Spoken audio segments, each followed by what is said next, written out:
आजकल देखा जा रहा है कि बच्चे बहुत ज़्यादा एग्रेसिव हो रहे हैं, बहुत गुस्से में रह रहे हैं बच्चे। जो टीचर्स है बच्चों के साथ उनका बिहेवियर काफ़ी स्ट्रिक्ट होता है, पर उतना ज़्यादा एंग्री होना कि बच्चा जैसे एक पानी की बॉटल है, पानी पीने के लिए भी उसको परमिशन लेना है। बहुत सारे पेरेंट्स हैं जो नहीं भर सक रहे प्राइवेट स्कूल की फ़ीस, तो उसके लिए सर एक बच्चा जो है जिसकी फ़ीस बाकी है उसको उठाकर सबसे अलग कर कर बाहर खड़ा कर दिया जाता है, क्लास से बाहर कर दिया जाता है। तो ये चीज़ सर बच्चे के जहन पे कुछ असर कर सकती है कि सभी के सामने उसको उठा रहे हैं, बाहर अलग कर दे रहे हैं, रिजल्ट नहीं दिया जाता कि जब तक आप फीस पे नहीं करेंगे आपको रिजल्ट नहीं मिलेगा। यूनिफॉर्म है वो जहाँ पे हम बताएंगे वहीं से लेना है, जो सिलेबस है वो भी हम ही से लेना है, सभी चीज़ें हम ही प्रोवाइड करेंगे। इसमें सर काफ़ी जगह देखा जाता है कि उनके जो प्राइस होते हैं वो काफ़ी हाई होते हैं, पर जो हमारी ज़बान है उर्दू तो कहीं ना कहीं बहुत कम जगहों पे सिखाई जा रही है। तो सर आगे इसका क्या रिजल्ट रहेगा? मतलब उर्दू काफ़ी अच्छी ज़बान है। आप सभी का स्वागत है महाराष्ट्र न्यूज़ टुडे में। आज हम आपके सामने जो मुद्दा लेकर आए हैं वो मुद्दा जुड़ा हुआ है हमारे आने वाले भविष्य से, यानी कि हमारे जो बच्चे हैं, जो आज की जनरेशन है, उनके फ्यूचर से। जो बच्चों का स्कूल का आप सब जानते हैं कि कोविड के दौर में तकरीबन 2 साल से ज़्यादा स्कूल बंद रहे हैं। कुछ वक्त से स्कूल स्टार्ट भी हुए पर प्रॉपर वे में नहीं चल रहे थे, जैसे कि ऑफिशियली जो स्कूल के हर रूल होते हैं वो फॉलो नहीं हो रहे थे। वो रूल और सभी सही तरीके से स्कूल चालू हो रहा है इस साल से। जैसा आप जानते हैं जून है, काफ़ी सारे स्कूलों में एडमिशन्स की गड़बड़, बहुत सारे स्कूल स्टार्ट हो गए। तो बच्चों पे इसका क्या असर हुआ है जो स्कूल बंद रहे, और हमारे बच्चों को आने वाले वक्त में हम किस तरह से ट्रेन करें या फिर उनको किस तरह से गाइड करें, इन्हीं सभी मुद्दों पर बात करने के लिए हमारे साथ मौजूद है रूट्स एंड विंग्स के प्रिंसिपल जनाब सफ़र खान साहब। तो उनसे मुलाकात करते हैं और जानते हैं कि बच्चों को हम किस तरह से गाइड करें और आगे फ्यूचर में उनका कैसा ख्याल रखें। सर आपका स्वागत है महाराष्ट्र स्टूडियो में। सफ़र सर, मेरा सवाल वही है कि आज जो बच्चे वापस से स्कूल ज्वाइन किए तो इस पे उनका कितना नुकसान हुआ है लॉकडाउन के दौर में, और आगे उनको कितनी ज़रूरत है उनके ऊपर ध्यान देने के लिए हमारे? बिस्मिल्लाह। सर नुकसान तो काफ़ी बड़ा हुआ है, जिसे इर्रिपेयरेबल लॉस कहते हैं। एकेडमिक लॉसेस, मॉरल वैल्यूज़ के losses, behaviour problems, anger management, ऐसे बहुत सारे इश्यूज़ स्कूल्स को फेस करने पड़ेंगे और हमें बच्चों के लिहाज से तैयार रहना है। उनको जो सर्विसेज की रिक्वायरमेंट है हमने वो सारी चीज़ें उनको देने की कोशिश करनी चाहिए। सबसे पहले बच्चों का जो रीडिंग स्पीकिंग का लॉस है वो कवर करें। पैरेलली उनके बिहेवियर में जो चेंजेस आए हैं, क्योंकि जब पब्लिक में आप रहेंगे नहीं तो पब्लिक को फेस करने वाले नहीं बन सकते। और पब्लिक का मामला, स्कूल एक पब्लिक प्लेस है, यहाँ पर बच्चे एक दूसरे से इंटरेक्ट करते हैं, तो इनका बिहेवियर सुधारने के लिए ख़ास पॉलिसीज़ हमको बनाना ज़रूरी है। तो सर ख़ास पॉलिसीज़ मतलब आजकल देखा जा रहा है कि बच्चे बहुत ज़्यादा एग्रेसिव हो रहे हैं, बहुत गुस्से में रह रहे हैं बच्चे। जैसा बड़ों का जो अदब था वो ख़त्म हो रहा है, तो इसकी क्या वजह हो सकती है?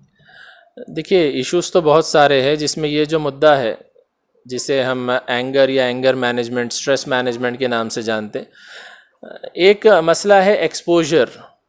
जितना वायलेंट कार्टून्स या वायलेंट टीवी से हम एक्सपोज हो चुके हैं ऑनलाइन प्लेटफॉर्म्स के नाम पर, कार्टून्स के अंदर भी बहुत सारे आज वायलेंट कार्टून्स आ चुके हैं।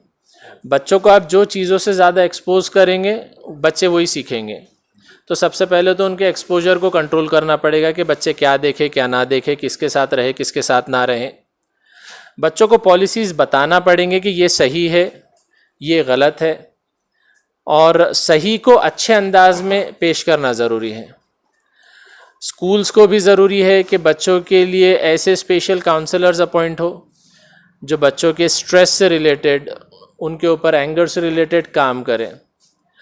लाजिम है बच्चे जब वापस आएंगे तो वो अपने साथ में कोई ना कोई एक बिगाड़ लेकर आ सकते हैं। मैं ये नहीं कह रहा हूँ कि हर बच्चा लाएगा, बट इट इज़ पॉसिबल कि कुछ बच्चे बिहेवियरल या स्ट्रेस के इश्यूज़ लेकर आएँ, क्योंकि पैंडमिक हर एक के लिए अच्छा नहीं गुजरा। बहुत सारे लोग हैं जो माँ बाप खो चुके हैं, जिन्होंने अपने पेरेंट्स का रोज़गार खोते हुए देखा है, जिन्होंने पढ़ाई नहीं की है, अच्छाई से कहीं ना कहीं उनका राब्ता कम रहा, फॉर दैट रीज़न वो बच्चों को स्पेशल मॉरल सपोर्ट देना हमारी जिम्मेदारी है। स्कूल के अंदर, क्लासरूम के अंदर देखें कि बच्चे कहीं गुमसुम तो नहीं है, मायूस तो नहीं है, अगर है तो उनको आइडेंटिफाई करें, आइडेंटिफाई करके उनके लिए सल्यूशंस निकालें, कोशिश करें कि आप किस तरह से उनका स्ट्रेस या एंगर कंट्रोल में कर सकते हैं। उसके अलग अलग टेक्निक्स हैं जो इंशाल्लाह एज अ टीचर बहुत सारों को पता होता है। मसला ये है कि उस पर ख़ास ध्यान देकर काम करने की ज़रूरत है। सर ये जो स्कूल्स की बात हुई है, काफ़ी सारे स्कूल्स में हम देखते हैं कि जो टीचर्स है बच्चों के साथ उनका बिहेवियर काफ़ी स्ट्रिक्ट होता है, जो बच्चों को ऑब्वियसली सिखाने के लिए वो लोग करते हैं, पर उतना ज़्यादा एंग्री होना कि बच्चा जैसे एक पानी की बॉटल है, पानी पीने के लिए भी उसको परमिशन लेना है, तो वो चीज़ सर बच्चों को कहीं ना कहीं नुकसान करेगी। सर टीचर्स का जो बिहेवियर होता है, लाजिम है आपकी जो बात है, एज अ टीचर अगर मैं हूँ, मेरी ज़िम्मेदारी है कि मैं बच्चों को हर लिहाज से क्लासरूम के अंदर इंगेज्ड भी रखूं और खुश भी रखूं। पैरेलली कुछ डिसिप्लिनरी चीज़ें हम जिसे कहते हैं डिसिप्लिन, अब मैं नहीं समझता हूं कि बच्चे को क्लासरूम में पानी पीने के लिए इजाज़त लेना ज़रूरी है। अगर मैं कहता हूं मेरी क्लास में बच्चों को कि डिसिप्लिन में रहो, हमें बताना ज़रूरी है कि डिसिप्लिन क्या चीज़ होती है, क्लासरूम में बच्चा क्या कर सकता, क्या नहीं कर सकता, कब पानी पीना चाहिए। देखिए जितना डिहाइड्रेशन अभी चल रहा है या बच्चों को जो पानी की ज़रूरत है, बेस्ड ऑन दैट बच्चों को आप ज़्यादा ज़्यादा, मिसाल है इसीलिए पानी का बोल रहा हूँ, पानी ज़्यादा ज़्यादा पीने दीजिए। पानी की बोतल बच्चे सब कैरी करते हैं, उनको जब पानी की प्यास लग रही है वो पी सकते हैं। कुछ स्कूल्स में, सरकारी स्कूल्स में भी पानी का घंटा बोलकर ऐसा बेल बजाई जाती है कि बच्चों को याद दिलाया, अरे पानी पीने का टाइम हो गया। बट अगर यूजुअली बच्चे खुद से पानी पीना चाह रहे हैं, दे कैन ड्रिंक, लेकिन साथ ही साथ बच्चे कैसा बैठेंगे, कहाँ बैठेंगे, बच्चे आएंगे जाएंगे, बाहर जाने के लिए परमिशन ज़रूरी है क्या? हाँ बिल्कुल, क्लासरूम से बाहर निकलने के लिए ज़रूरी है, क्योंकि टीचर के कंट्रोल में होते हैं बच्चे, और अगर बच्चा बाहर बगैर इजाज़त के चला गया तो टीचर परेशान हो जाएगा कि बच्चा यहीं था, कहाँ चला गया। इसीलिए बच्चों को सिखाना ज़रूरी है। कॉरिडोर है, कॉरिडोर में बच्चे कैसे चलेंगे, ग्राउंड के अंदर बच्चे कैसे रहेंगे, अगर इंग्लिश स्कूल है तो इंग्लिश में कम्युनिकेशन होगा या नहीं होगा, अगर साइंस लैब है, कंप्यूटर लैब है, वहाँ पर बच्चा कब बैठेगा, कैसा बैठेगा, वहाँ के कुछ मैनर्स है क्या, जैसा ट्रांसपोर्ट है, ट्रांसपोर्ट में बच्चों को क्या करना ज़रूरी है। ये सारी चीज़ें बच्चों को पहले से एक पॉलिसी के तहत, या फिर जिसे PBIS कहते हैं, positive behaviour interventions and support, वो वैसा वाला सपोर्ट सिस्टम देना ज़रूरी है। अगर हम सपोर्ट सिस्टम नहीं बना पा रहे तो बच्चों को आइडिया नहीं रहेगा कि कहाँ क्या करते हैं। कुछ वालिदैन बेचारे बहुत अच्छे होते हैं, वो ये चीज़ें घर पर सिखा देते कि उठते कैसा है, बैठते कैसा है, पानी कैसा पिएंगे। साथ ही साथ मेरी एज अ टीचर जिम्मेदारी है कि मैं यहाँ बच्चों को वो भी चीज़ें सिखाऊं, क्योंकि स्कूल का मकसद किताबें पढ़ाना नहीं है, हमारा मकसद है बच्चों को ज़िंदगी के लिए तैयार करना। तो बच्चे अखलाक के अंदर इज़्ज़त के साथ अपनी ज़िंदगी गुजारे, वो सारे चीज़ों के लिए system, policy, behaviour system, support system तैयार होना चाहिए, मुझे तैयार करना पड़ेगा।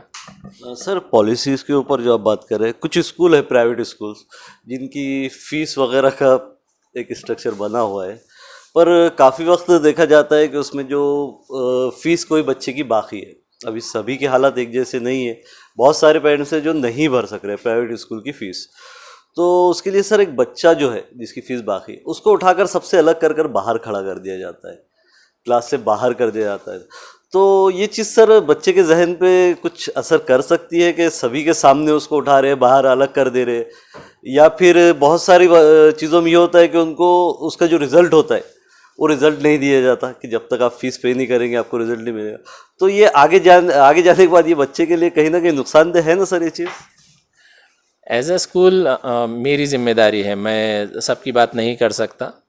एज अ स्कूल मेरी जिम्मेदारी है। कॉमन सवाल है सर, ये आपके स्कूल की और वो नहीं है, ये तकरीबन प्राइवेट स्कूल में सर ये देखा जाता है। नहीं सर, मैं सारे स्कूल्स की, सारे पेरेंट्स की रिस्पेक्ट करता हूँ, और मैं सिर्फ क्या अच्छा है, क्या होना चाहिए, मैं वो बोल सकता हूँ।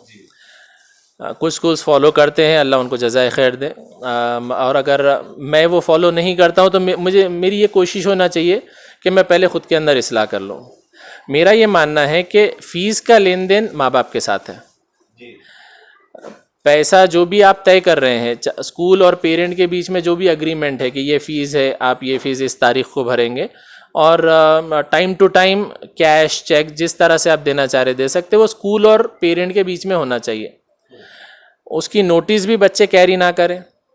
आजकल व्हाट्सएप या ऐसे SMS मैसेजेस की फैसिलिटीज़ अवेलेबल है, कॉलिंग की जा सकती है, हम पेरेंट्स को कॉल करें, कम्युनिकेशन बहुत आसान है, हम पेरेंट्स से बार बार बात कर सकते हैं, उनको यहाँ बुलाया जा सकता है, और हम बच्चों को उसमें इन्वॉल्व ना करें।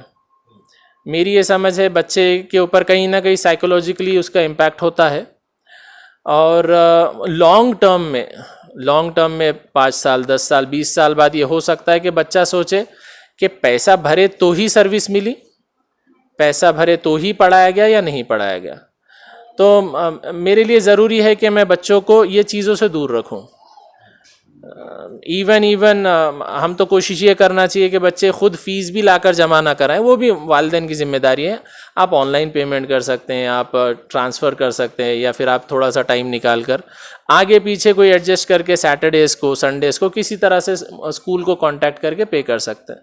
बट बच्चों को वो लूप से थोड़ा सा दूर रखना ज़रूरी है, क्योंकि इसको हम प्रोफेशनलिज्म और कमर्शियलाइजेशन के बीच की जो दीवार है वो मेंटेन रहना, पैसा चार्ज करना, सर्विस देना, इसको हम प्रोफेशनलिज्म कह सकते हैं। लेकिन पैसे के लिए बच्चों को उसमें इन्वॉल्व करना, बच्चों को साइकोलॉजिकली तकलीफ़ देना, तो मेरे ख्याल से उसको अवॉइड किया जा सकता है। सर इसी से रिलेटेड मेरा एक सवाल ऐसा था, जो स्कूल्स का ही है, आपके स्कूल का नहीं बोल रहा हूँ, सभी स्कूल की बात करो प्राइवेट, कि जो यूनिफॉर्म है वो जहाँ पे हम बताएंगे वहीं से लेना है, जो सिलेबस है वो भी हम ही से लेना है, सभी चीज़ें हम ही प्रोवाइड करेंगे। इसमें सर काफ़ी जगह देखा जाता है कि उनके जो प्राइस होते हैं वो काफ़ी हाई होते हैं, बहुत ज़्यादा होता है, जो ज़्यादातर पेरेंट्स नहीं अफोर्ड कर सकते। तो सर ये चीज़ सही है? एज लॉन्ग एज आप और आपके पेरेंट्स कंफर्टेबल है उस सिस्टम में, अगर ऑब्जेक्शंस है तो एज अ स्कूल मेरी जिम्मेदारी है उसको एड्रेस करूं। नहीं सर, काफ़ी सारे पेरेंट्स के मतलब वो तो चाहते हैं कि हमारा बच्चा अच्छी से अच्छी जगह पढ़े, अच्छे से अच्छे स्कूल में पढ़े, और वो कोशिश भी करते हैं, पर बीच में कुछ आपको भी पता है कि कुछ वक्त आता है, ऊपर नीचे होता है, नहीं कर सकते। पर हर टाइम स्कूल के एक ही रूल रहते हैं ना सर, इसमें कुछ चेंजेस होना चाहिए? नहीं, अभी हम दो अलग अलग बातें कर रहे हैं। एक तो सवाल था स्कूल में सिलेबस और यूनिफॉर्म का डिस्ट्रीब्यूशन, दूसरा सवाल है फीस की पॉलिसी को लेकर। दोनों चीज़ें पैसों से एसोसिएटेड हैं। जब तक सिलेबस यूनिफॉर्म के अंदर बहुत क्लैरिटी मेंटेन्ड है कि मिसाल के तौर पर ये मटेरियल कोई एक डिस्ट्रीब्यूटर या शॉप पर एक्स रेट में मिलेगा, सेम रेट में अगर स्कूल प्रोवाइड कर रहा है, पेरेंट्स कंफर्टेबल है, तो कोई मसला नहीं होना चाहिए। अगर प्राइसिंग में फ़र्क आ जा रहा, मिसाल के तौर पर आप कोई दुकान पर गए, वहाँ पर एक नोटबुक 25 की मिल रही है और एज अ स्कूल अगर हम 30 में दे रहे हैं तो उसमें तकलीफ़ और प्रॉब्लम्स की बात है। लेकिन अगर दुकान पर 20 में और मैं 15 में दूं तो उसमें कोई इश्यू नहीं होना चाहिए, वो अच्छी चीज़ है, एज अ स्कूल उसको अप्रिशिएट किया जा सकता। दूसरा मसला जो फ़ीस का है, फ़ीस के लिए मेरी जो समझ है, स्कूल और वालिदैन पेरेंट्स मिलकर एक सिस्टम बनाए। आप मंथली पे कीजिए, आप क्वार्टरली पे कीजिए, आप पूरा एडवांस में दीजिए, आप पूरा लेट दीजिए, मतलब कोई ना कोई ऐसा सिस्टम म्यूचुअली डिस्कस हो सकता है जहाँ पर बच्चे इन्वॉल्व नहीं हो। और स्कूल को, क्योंकि स्कूल अगर फ़ीस लेगा तो सैलरीज करना आसान होगा।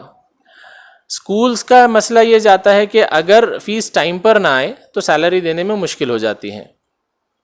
अगर सैलरी देना स्कूल के लिए पॉसिबल है, आसान है, तो पेरेंट्स को कुछ रिलैक्सेशंस दिए जा सकते हैं कि चलो ठीक है, आप जून में नहीं भर पाए, आप जुलाई में भरिए। सभी ये चीज़ें नहीं करते हैं ना सर।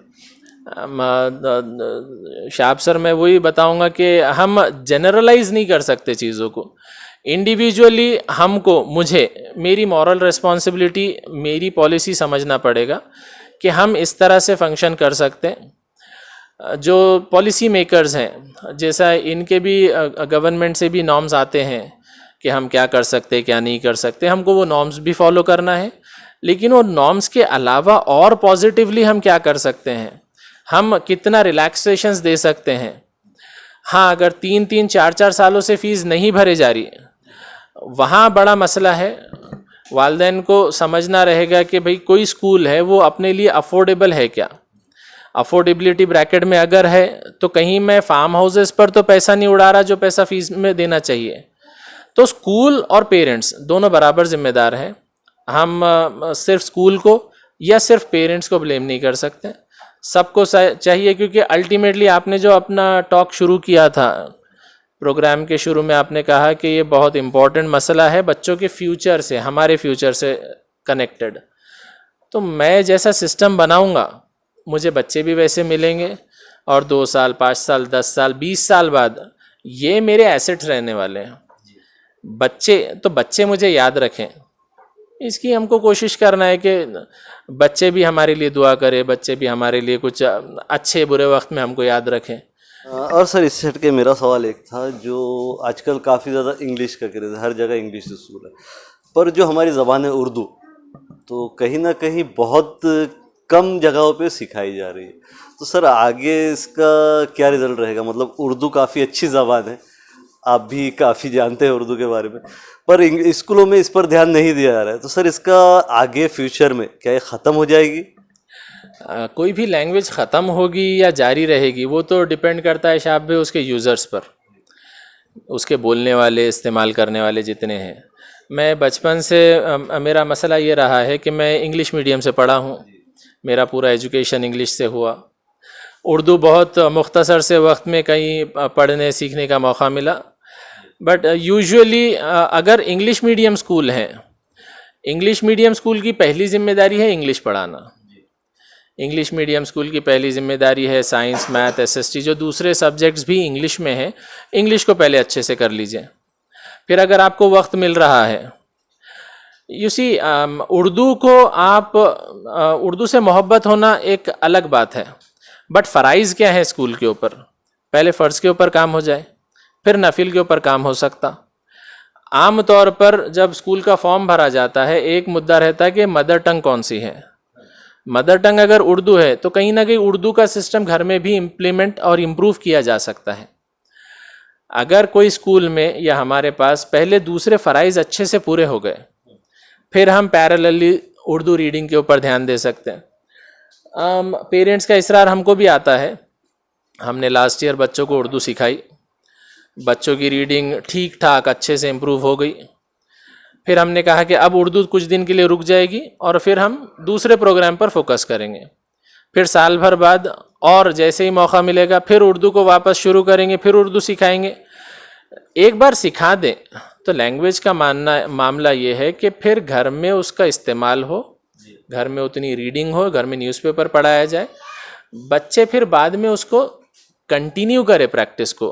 एज अ स्कूल हम सिखा देंगे, बच्चे फिर भूलते चलेंगे, वैसा नहीं होना चाहिए। सो प्रायोरिटीज़ पर काम हो, ऐसा मेरा मानना है।